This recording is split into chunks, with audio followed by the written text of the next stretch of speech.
Darren Southward shares his experiences and reflections on his time in prison in a video titled, 30 Years in Prison for Killing My Mum's Abuser. Darren Southward tells his story. He discusses his background and upbringing in Manchester, growing up in a family with a twin sister and two older sisters. His parents separated when he was 7, and his mother entered into a tumultuous relationship with a man named Rocky, who physically abused her. Darren witnessed the chaos and violence in his home as he grew older. Darren's father was a hardworking and caring man who raised him and his siblings on his own after his mother left Rocky when Darren was 14.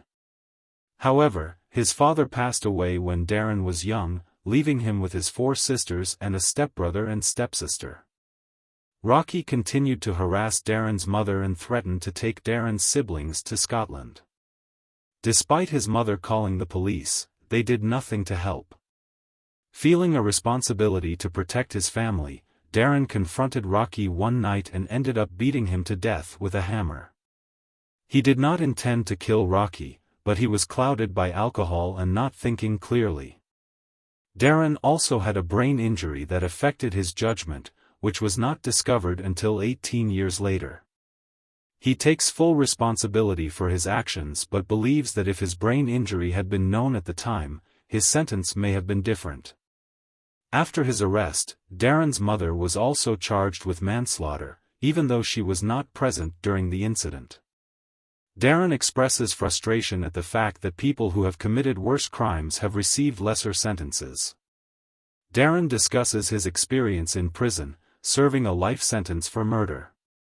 He describes the challenges he faced, including being in segregation units and dealing with the madness of the prison system.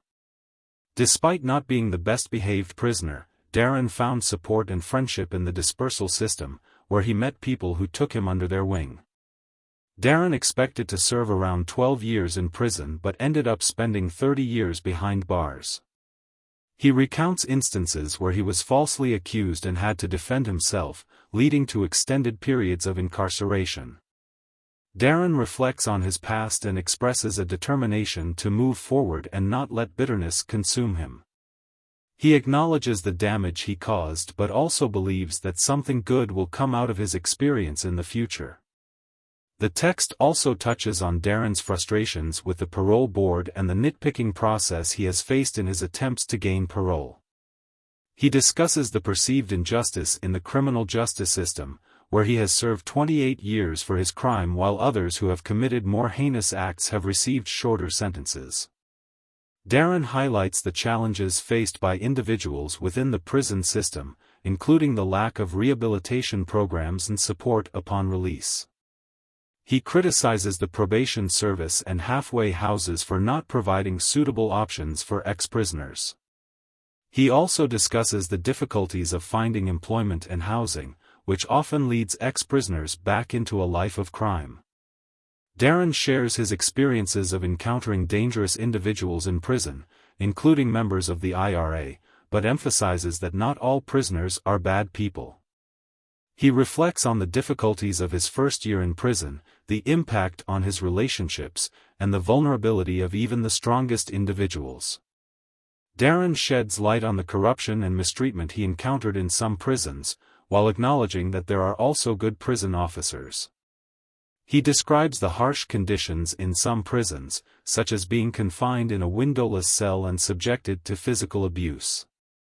Darren describes the process of being reviewed for parole and the challenges he faced in proving his case for release. He talks about the importance of having a support system, such as his sister, while in prison and the fear of being forgotten or isolated. Darren also reflects on the emotional impact of leaving prison and reuniting with his family, particularly his mother and sister. He acknowledges the missed opportunities and experiences he had while in prison, such as having a career and starting a family. However, he expresses gratitude for the chance to still have conversations and enjoy life. Darren mentions his participation in business schools and Google Garage to learn business skills, highlighting his determination to make the most of his life outside of prison. Darren discusses the challenges of adjusting to the fast-paced nature of society after spending a significant amount of time in prison. He emphasizes the importance of appreciating the simple things in life and having a positive outlook. He also acknowledges the harsh realities of prison life and expresses empathy for his friends who are still incarcerated. Darren reflects on the support and encouragement he received from his fellow inmates and the impact it had on him. He talks about his personal growth and maturity since his conviction, emphasizing that he is not a violent person and does not condone violence. He expresses frustration with the justice system, particularly in cases involving pedophiles and sex offenders. When asked about the worst thing about being in prison, Darren mentions the loss of freedom and the impact it had on his family.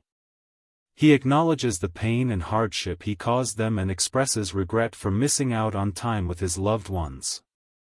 However, he also acknowledges the positive experiences and friendships he formed while in prison. Darren concludes by discussing his uncertain future and his desire to have something to show for his life.